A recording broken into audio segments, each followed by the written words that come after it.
Google winner, wellness, improve your health and your nutrition.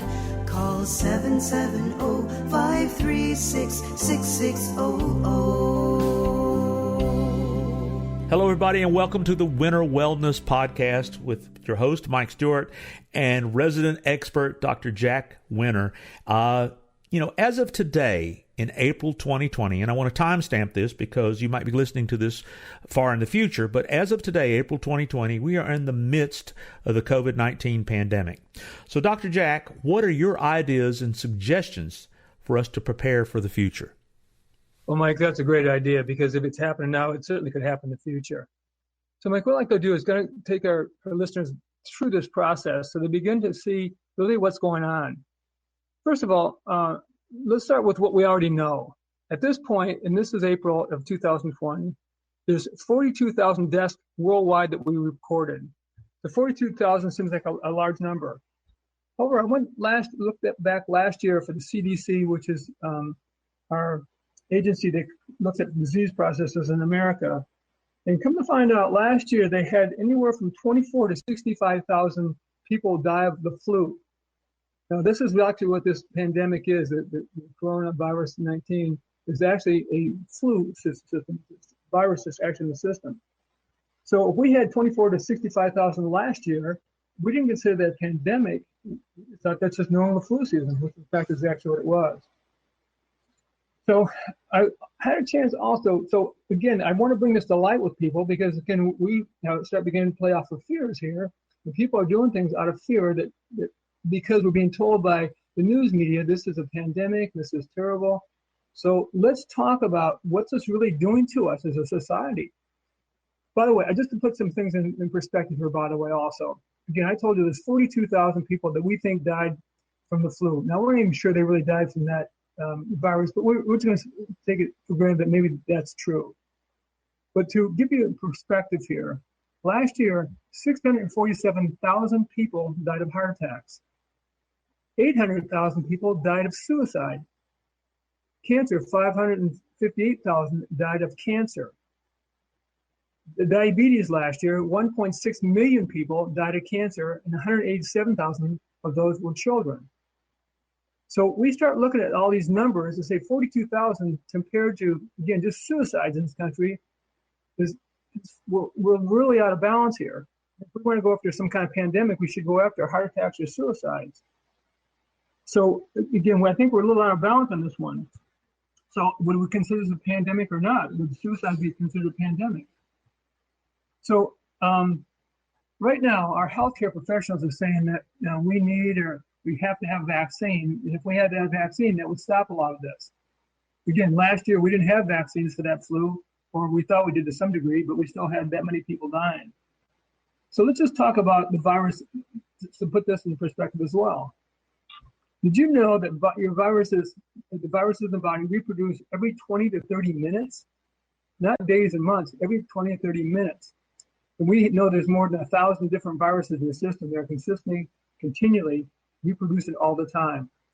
So to go after some kind of a vaccine to stop this problem, as soon as we find one, it's going to change again. It constantly is changing this all the time. So it's difficult to find out to say, well, if we get a flu shot, it's going to solve our problem. We know better than that now. So another thing that we're looking at is also that we have viruses in our body all the time. It's consistent. And if we're going to start doing some testing now, and the healthcare professionals have worked real hard to say, we can test everybody. And maybe they're starting to come up with the idea that we're going to find this testing procedure and everybody can work with this testing procedure. I don't know if you all know this right now. Right now, we can find cancer cells in your body. We can find those. Does that mean you have cancer? No, you have the cells, which are called undifferentiated cells in your body. Does that mean you're going to have cancer? No, it doesn't mean you have cancer. It just means you have cancer cells. How about herpes zoster or shingles? That virus is in your body. Most of people have had mumps or measles. That virus is still in your body. If we do a test, we're going to find that virus in your body. Does it mean you're going to have viruses from shingles and or herpes zoster? Not necessarily, but then we're going to talk about immune system, why that would happen. But those viruses are still in your body anyway. But also things we have in our bodies right now is bacteria, molds, funguses. Those are also found in your body, and they're found throughout your lifetime. Does that mean you get sick and that's a pandemic? No, that doesn't mean that at all. It just means they're sitting in your body. So our problem really comes back to the fact that we have a problem with the immune system. That's what the problem is. Again, you've all known and heard about this before. Somebody who has what we consider the coronavirus, that person dies, but their family members don't die. They didn't get the vaccination. How did that possibly happen? It's called resistance. And the higher the resistance, the more likelihood that you're not going to have the problem. So our problem really is resistance, and that's what we're working toward. We want to increase your immunity. It's called immunity, is what they call it. You constantly hear in the news, they're talking about immunity, how important that is. It is the ultimate importance. That's what we're going to. So if we're going to look at this possibility of a pandemic again next year, where we need to look at is our immune system. Each and every one of us with our immune system. Not some kind of shot we put on our system, but how we actually do the things daily to make sure our systems are healthy. So let's talk a bit about immunity. Now, last week on our podcast, we talked about white blood cells. White blood cells are the little guys that float through your blood system, and their job is to seek out viruses and bacteria and molds and mildews. Their job is to seek those out and kill those. And they do a great job as long as everything works well. So what we find with people that have the problem is their system actually has these white blood cells, and that's not new. Everybody's got those. The problem is the system has too many fires to put out.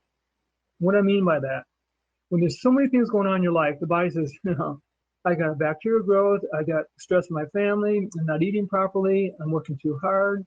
All those things basically break the body down.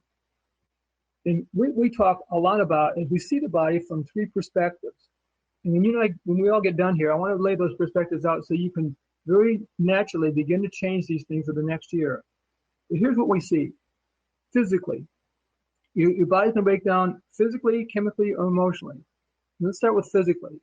What we found is people are too sedentary. They sit too much. They don't walk and move too much. We want that to happen because we want increased blood flow. That's what movement does. And that blood now is taken all over your cell, all over your body, and into each cell, killing bacterial viral infections. So circulation is necessary. Also, as you're physically moving, your muscles also pushing the lymphatic system.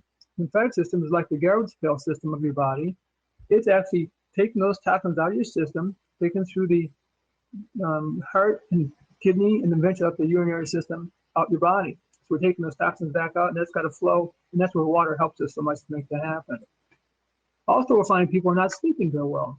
We find that that's an epidemic out there, that people are not sleeping well because they're under a lot of stress. We'll talk about stress in just a moment. Also, pains. We have pains that oftentimes we say, I'll just take some kind of a medication or something to make the pain go away. But if that pain is going on, your body is alerted. The pain is there. It steals your energy to solve that problem. If it's stealing energy to do that or hold that problem off, your body now has another fire it has to put out. So we want those fires put out. We don't want the body to physically go into a lot of activities that it has to deal with. You can't deal with immunity. The next thing we're very thoughtful about is chemically.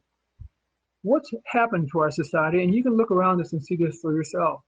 The last 20 years, the overweight population in this country has dramatically increased. Obviously, the increase of diabetes, hypertension, high blood pressure, obesity is due to our poor diets. What I want to ask you to do over time is relook at your diet. You cannot change that. We give the body a possibility and an opportunity to heal itself with good food. Remember, food is your medicine. All the pesticides, herbicides that they're putting on food, the additives, are things that are actually hurting you. Getting good food in the system is necessary so the body doesn't have to put that fire out as well. And the last thing we see with people is emotional breakdown.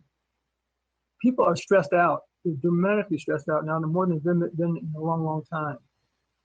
Loss of a family member, fear, anger, and frustrations, all those things run rampant in our society. And the more they do that, the more fires they add to your body that you have to deal with. It's an interesting statistic I looked up. You realize that more people die at Christmas time and New Year's than any other time of the year? It's a pretty interesting idea.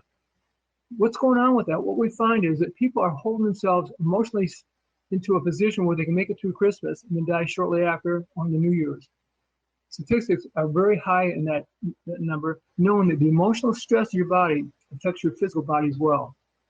So you mean stress is causing death? Absolutely.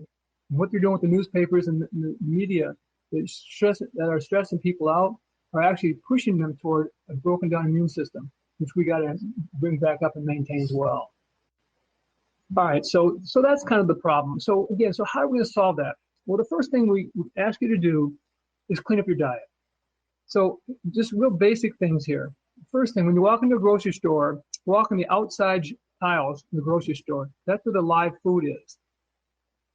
In other words, fruits, vegetables, those types of things we want to get in our systems. We want to go if we can, as much organic and live food as we can. The reasons because they have vitality and energy. They're healers in the body. Remember, food is your medicine. The better the food, the healthier you're going to be. Also, water. You can't overlook water. It's the basic foundation of your system. Consider the body 70-80% water. You've got to have that water in the system. And how much water, what kind of water? What we like here a lot is hydrolyzed water, which is water that has electrical charge. If you can't do that, just clean your water up as much as you can. Filter it, get the chlorines and fluorides out of your water, drink it as naturally as you can, and hopefully anywhere from 24 to 64 ounces of water a day would be a great way to go about things. You can do more if you choose to. Then also consider a thing called fasting. What fasting is an area, a time in your day where you stop eating and let your body heal itself. If you can remember back to caveman time, those guys weren't eating 3 meals a day. They had a meal today that was great. They might miss tomorrow and the next day. They did a thing called fasting. And when they were fasting, their body became stronger, more vital. They were thinking more clearly because they had to. They had to make their body work and make a living to live. So fasting is something we don't do in this country. We overeat. So reverse that. We actually stop eating and let the body heal itself. And you might just want to consider maybe a day, a month, or just go from the evening meal through until your lunchtime meal and give the body a chance to heal back up, again, put out some of these fires. And also, next thing we'd like to do besides the diet, we'd like to look at exercise on a regular basis. What a lot of people say, well, I exercised really hard last week, but I didn't exercise this week. Well, we got to stay consistent. So find some kind of exercise you choose to do. Again, get with some friends, which is a wonderful way to go about this, because you guys can go out and socialize and exercise at the same time, or join a gym, or just go out for a walk and just get outside and get some fresh air. Also, there's obviously yoga, Pilates. You join a dance class, get involved in some kind of martial art, pickleball, anything you do just to get the body moving and make it fun. If you make it fun, you have a tendency to make it do on a regular basis. Again, you're building your immunity by that movement. And lastly is take time emotionally with yourself each day. If that's prayer, that's meditation, that's having a conversation with somebody, some way to kind of get out of your head and let your body work with the mind that's actually clear and healthy. So we get the negative thoughts out of your head. You can go online, a lot of YouTube and Facebook things and podcasts, like this podcast here, that talk about things that you might want to consider to give you an open possibilities that you haven't thought about before. This is a wonderful time to live because there's so many people out there with great information on these podcasts and, again, YouTube and Facebook, that you can hear other ideas and just think about those ideas that will expand you again. Then very finally is find and follow a healthcare professional. Someone who sees your body as a whole, someone who helps empower you. Again, they're going to use positive things like positive mindsets and exercise and good food to help the body heal itself. Put the body back in a state of harmony, in a state of peace. So to sum all this up, just be conscious about your food. Make sure you're eating foods that's organic as much as you can. Move, exercise, keep moving in the system that's healthy in all portions of your body, not just your, say your legs and upper body, but the whole body as well, hands and fingers and neck, so forth. And then also be positive. Think about what you want. Your mind's going to go someplace. Put your mind on something you want to have. Power of prayer, the power of positive thinking. Be around people who are happy and upbeat. Smile. Make this life easy and enjoyable. The challenges are going to be there, and you can deal with the challenges, but when you're healthy, it's a lot easier to make that happen. And very finally, stick with professionals. Find a professional that is actually thoughtful about your body as a self-healer, and do the things they ask you to do, follow through. Use them as a coach to help you prepare for the years to come, and set a pattern in your life that actually will help you be healthy and put all these fires out. So, Mike, in a nutshell, these are our possibilities, and this is where we can go if people decide this is not going to happen again. We don't need this pandemic thing to happen. Well, I can't believe all the great information you've given today. Pandemic or no pandemic, this is just the way you should live if you want to have a healthy, prosperous life, physically and emotionally. And so thank you again for such great information. Obviously, folks, Google Winter Wellness. If you want to get in touch with Dr. Jack, you can go to winterwellness.com, and there's all kinds of ways that you can connect with him and do the things to have a better life. And more importantly, share this podcast on social media, subscribe to it in Apple, Google, and all the popular places, Spotify, where you can get podcasts, and know that we are here to make it better for you. So thanks again, Dr. Jack. You're sure welcome, Mike. Google Winter Wellness. Improve your health and your nutrition. Call 770-536-6600. Welcome to Winter Wellness. Dr. Jack Winter specializes in chiropractic, applied kinesiology, emotional stress release, muscle with ligament tears, allergy elimination, circulatory impediment, and nerve pressure. Dr. Winter is an acknowledged leader in both the understanding and treatment of almost all health-related conditions. Uniquely, he accomplishes this without the use of drugs and surgery. With over 30 years of experience, he continues to incorporate the best and innovative ideas and techniques for one single purpose: to enhance your body's ability to heal and regenerate itself. Gene Winter, CCNND, is a specialist in nutrition counseling, hormonal imbalances, weight management, allergies, and custom nutrition programs.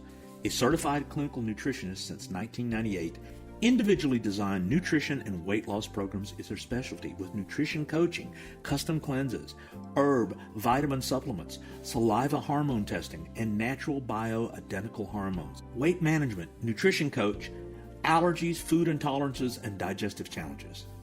Jack and Jean Winter are the folks to help you improve your life at Winter Wellness. Google Winter Wellness. Improve your health and your nutrition. Call 770-536-6600.